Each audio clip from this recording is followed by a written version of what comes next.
Why No Lily Munster? In my video, Morticia, Vampira and Elvira, I tell the twisted tale of how this trio of sinful seductresses are linked. By far, the most frequent comments I get ask, request, and demand that I also include Lily Munster in the group. Well, I'm here to tell you that I did not simply forget about the macabre matriarch of the Munster clan. Who could? Lily, the vampire vixen, is a mother of monsters, a master of hilarity, and a force of nature. I love her. I even named my dog after her, and they are both bad bitches. I did carefully consider including Lily in this list of epic mistresses of darkness. However, many of the things that tie Morticia, Vampira, and Elvira together make Lily stand apart in her own spotlight. Let me explain. Creation. In my Morticia, Vampira, and Elvira video, I explain how Morticia began as a cartoon character drawn by Charles Addams. In 1954, Maila Nurmi dressed as the illustrated temptress to attend a Halloween costume party and was spotted by a TV producer who gave her a late-night horror show on which she developed the character of Vampira. In 1964, ABC developed Charles Addams' cartoon into the Addams Family series, where actress Carolyn Jones clearly used Vampira as an influence to flesh out the smart and sexy persona of Morticia. In 1981, producers wanted to bring back the Vampira show, but after coming to creative loggerheads with Maila Nurmi, they hired Cassandra Peterson, who developed the character of Elvira. Vampira and Morticia turned up to 11 for the MTV generation. Riding the waves of Elvira's success, Morticia was brought back in 2 blockbuster Addams Family movies in the 90s. This time portrayed by Angelica Houston, and the legend of these 3 dastardly divas continues to grow. Morticia, Vampira, and Elvira have a clear timeline of influence one to the other, but Lily Munster was designed to be something different. Let's rewind back to 1964 when Lily Munster saunters onto the screen. In the same year and month that ABC released The Addams Family, CBS premiered a remarkably similar show about a family of hilarious horror oddballs, the Munsters. Watch my The Addams Family vs. the Munsters video for an in-depth comparison. The kooky Munster clan was based on classic Hollywood horror movies like Dracula, Frankenstein, and The Wolfman.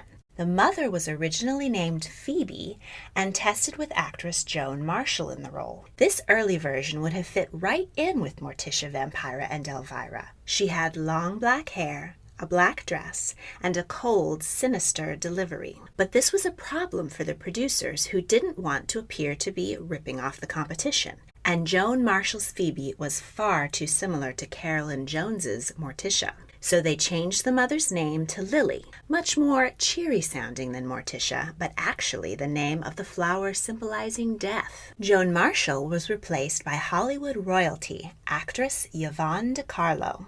Yvonne was born Margaret Peggy Middleton in Vancouver, Canada, and was taken to Hollywood as a teenager by her hard-partying stage mother. She found work as a nightclub dancer and in World War II performed for the troops on tour with the USO and became a popular pinup girl. The raven-haired beauty was considered quite exotic in whitewashed 1940s Hollywood, and she was often cast in roles like Salome Where She Dances and The Song of Scheherazade. Off-camera, she dated many of the day's most eligible bachelors, including Howard Hughes and the Prince of Iran. In 1956, Yvonne landed her biggest role yet, as Moses' wife opposite Charlton Heston in The Ten Commandments. But by the early 60s, her career was beginning to fade. In 1962, her husband, stuntman Bob Morgan, was run over by a train on the set of How the West Was Won. He suffered extensive injuries and lost a leg, but MGM assumed no responsibility and threatened to blacklist anyone who testified on Morgan's behalf. The family were in serious financial strain, and when an offer to star in a new TV show came around, the veteran movie star was abashed, but a bit desperate. So Yvonne lent her considerable talents to the Munsters. The show was a huge success and introduced Yvonne to a new generation of fans, giving her a newfound vitality. But popularity is fleeting, and the funny family was yanked off the airwaves after only 2 seasons. Yvonne continued to act for the rest of her life in smaller roles and 3 Munster movie sequels. And she had one more career highlight, starring on Broadway as Carlotta in Sondheim's Follies in 1971. Look. Lily's look was designed to contrast Morticia's sultry black dress and raven hair. She wears a white, flowing dress with black trim, and they couldn't exactly make the Munster mother a blonde, so they kept her in long raven locks, but added 2 streaks of white hair, reminiscent of Elsa Lancaster's in 1935's The Bride of Frankenstein. Lily is, after all, married to Herman, one of the famed doctor's creations. In later color incarnations, Lily's skin is painted a white-greenish tint. So Lily's overall look was distinctly different from that of Morticia, Vampira, and Elvira. But they went further and made her personality different too. Personality.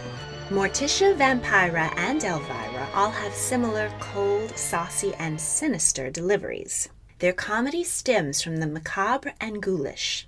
Lily Munster, on the other hand, and the whole Munster family for that matter, were conceived as a friendly, loving, Leave It to Beaver-esque 1960s family. Sure, their brand of comedy is a bit macabre, but it is much lighter and more wholesome than Vampira eating eyeballs. The Addams are a family of humans who love to be bizarre, but the Munsters are a family of monsters who think they're perfectly normal. Lily's main role in life is as a loving mother and wife. She can often be seen sewing and cooking and bemoans having to clean 9 rooms in a dungeon every day. This domesticity is very much in contrast to Morticia, who, while a loving mother and very loving wife, has more broad interests such as art, botany, and witchcraft. Even more so, Vampira and Elvira, who are both liberated single women, seemingly uninterested in family life. Sex appeal. Morticia, Vampira, and Elvira all have straight-up sex appeal. Vampira's look was inspired by bondage, high heels, tight corsets, long red nails. She was a killer combination of sex and death. Morticia has a passionate relationship with her husband Gomez, and they were the first TV couple to imply that they had a sex life. Very racy for the 1960s. Now, there's no denying that Lily is gorgeous and very charming, but she is the sweet, spooky mom at the PTA bake sale. Lily just can't hold a candle to the blatant seduction of the other 3. So what do you think? Does Lily Munster deserve a place with the legendary ladies of lechery, Morticia, Vampira, and Elvira? Or does she stand alone as a unique legend in her own style? Let me know in the comments and check out my channel for more fun Halloween videos. Thank you for watching and unpleasant dreams. If you don't believe in vampires, turn up the radio.